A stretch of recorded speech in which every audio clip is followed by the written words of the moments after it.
Welcome to Pragim Technologies. I am Venkat. This is part 8 of SQL Server. In this session, we'll understand how to retrieve the last generated identity column value. In SQL Server, we can use scope underscore identity, at identity, or ident underscore current functions to retrieve the last generated identity column value. In this session, we'll also talk about the differences between these three approaches of retrieving the identity column value.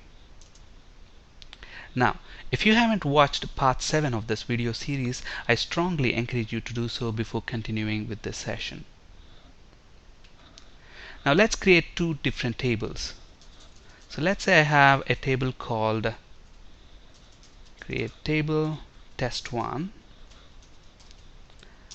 It's going to have an ID column which is of type integer, and I want this column to be identity column with seed s1 and increment s1. And I want a value column which is going to be nvarchar of 20. Okay, let's create another table and let's call it test2. Alright, let's create these two tables now. Execute the query, refresh the tables folder, and you should see both this test1 and test2. Now let's insert a record into test1 table. Insert into test1 values. And if you remember, in test1 ID column is an identity column, so we don't have to supply a value for that when we insert a record into this table. So just supply the value for name, the value column. Okay, so I'm going to pass x to this value column of test1 table. Now when we insert this record, what's going to happen? A record gets inserted into this test1 table. Now let's retrieve the data that's there. So select star from test1. So when you retrieve the row, this ID column is automatically generated by SQL Server and it got inserted into this table. Now let's say I want the last generated identity column to be retrieved. Okay, how can I do that? Basically, one way is to use scope identity function. Okay, there's a function called scope identity within SQL Server which we can use. So select scope identity. So when I press F5, look at that. The last generated identity column value is 1, so I get that. Let's insert this record again. Now there is another record inserted. If I press F5, look at that. The last generated identity column value is 2. Okay, so I have the scope identity function. Now it turns out that there is another global variable that we can use at identity. So there is another way to retrieve the last generated identity column value. So select at identity. When I execute this, let's execute both of them together. So when I execute both of them together, what's happening? They give us the same result. So then what's the difference between these two? Let's understand that with an example. Now the reason why we have created two tables, you'll understand that now. Okay, let me create a trigger on test1 table. Now we haven't spoken about triggers yet, which we'll be talking about in a later session in a great detail, but for now understand that you can create a trigger on a table for a specific action. For example, let's say I have this test1 table. When I insert a row into this table, I want some processing to be done automatically. So is that possible? Yes, we can do that. How is it possible? Using triggers. So we can create a trigger on a table for a specific action. For example, whenever somebody inserts a row into test1 table, I want another row to be automatically inserted into test2 table by a trigger. Okay, so let's create a trigger on test1 table. So create trigger. Let's call this tr for insert on test1 table. For what action? For insert action, as begin end. So your trigger definition goes between this begin and end statements. Now if you look at this one, we are creating a trigger called tr for insert on test1 table for insert action. So whenever somebody inserts a row into test1 table, whatever you specify here will be executed. Okay, what I'm going to do here is I'm going to insert a row into test2 table. So insert into test2 values, and I'm going to say here maybe a value of y.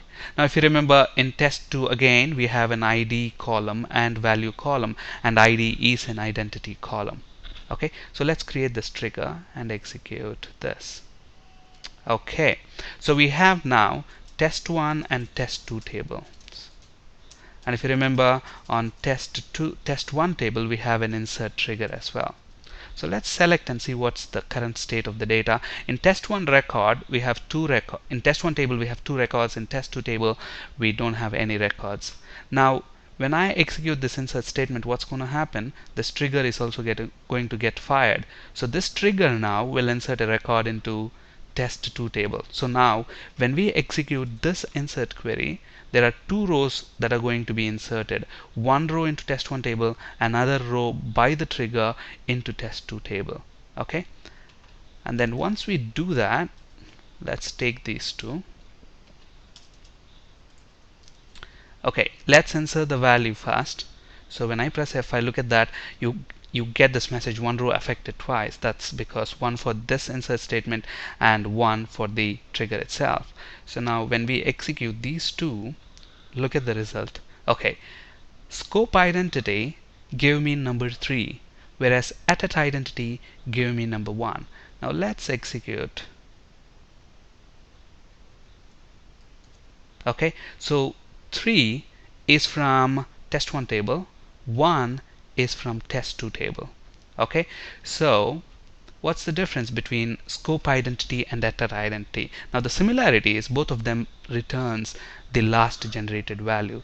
Now scope identity returns the last generated value in the same session. Session is nothing but a connection. So if you look at this, I just have one query editor window open which is connecting to the SQL server. So I just have one session to the SQL server. So in the same session and within the same scope. Okay, so if you look at this, I just have this insert statement. When I execute this, the scope is just this insert statement. So within this scope, okay, scope identity has returned a value which is 3. But whereas attach identity, when this statement got executed, there is a trigger defined on that table, and trigger inserted another row into another table, which in turn generated another identity column value. Okay, attach identity returned that value. Okay, so if you look at the presentation, scope identity returns the last generated identity value in the same session and in the same scope, whereas attach identity returns the last generated identity value in the same session but across any scope. Alright, now let's understand what do we mean by ident_current function. When do we actually use this, and what's the difference between this and the rest of these two. Now if you look at this ident_current function, basically if you look at the function name itself, it's expecting a table name parameter, meaning you pass the name of a table. So when you pass the name of a table there, it's gonna give you the last generated identity column value for that table. Okay, but across any session and any scope. Okay, now session is nothing but a connection to the SQL server, a new connection. Okay, so let's see. Now you can assume that this as one session. So let's say user1 session is this one. Let's open another query editor window. So this is like another session. Okay, now let's say I am inserting a value into test2 table. So insert into test2 values. I'm going to say maybe ZZZ. And let's take the same query and go to user2's window. Okay, so now it's like this is one session and this is another session. Okay, now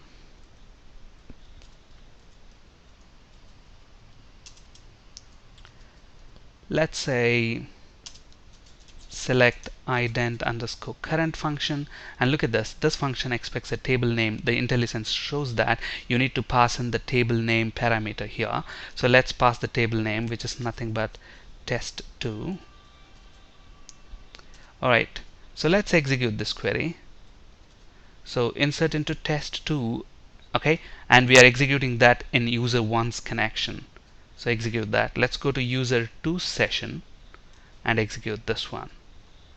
Okay, and within user 1 session I am running this ident underscore current, all these statements.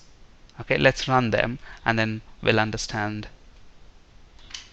Okay, so scope identity, attach identity. Now look at this, both of them are returning number 2 because they operate only within the current session. They don't consider the other sessions. But whereas ident underscore current function, okay, it operates across any session but for that test2 table. So if you look at test2 table, it should have got 3 records now, and the last record was inserted by this user2 session, okay, which is 3. The identity column value is 3. So your identity ident underscore current function returns the last generated identity column value for that table across any session and any scope, whereas attach identity returns the last generated identity value within the same session, that means within the same connection, but across any scope. But whereas scope identity returns the last generated identity column value within the same session and within the same scope. Okay, most of the times in reality we use scope underscore identity function to retrieve the last generated identity value so that we can return that back to the user. For example, if you have an application where maybe a customer is registering with your company or with your product, you need to give him a product ID. Okay, so as soon as they they register and the record is inserted into the table, we need to select the record that has just been inserted, the identity column value for that record, and then return it back to the application so it can be displayed on that web page and the user will know, okay, this is my customer number. Okay, so usually in order to retrieve the last generated identity column, we use scope underscore identity function, but there are other options as well available, and we have seen the differences between them in this session. On this slide you can find the resources for ASP.NET and C# interview questions.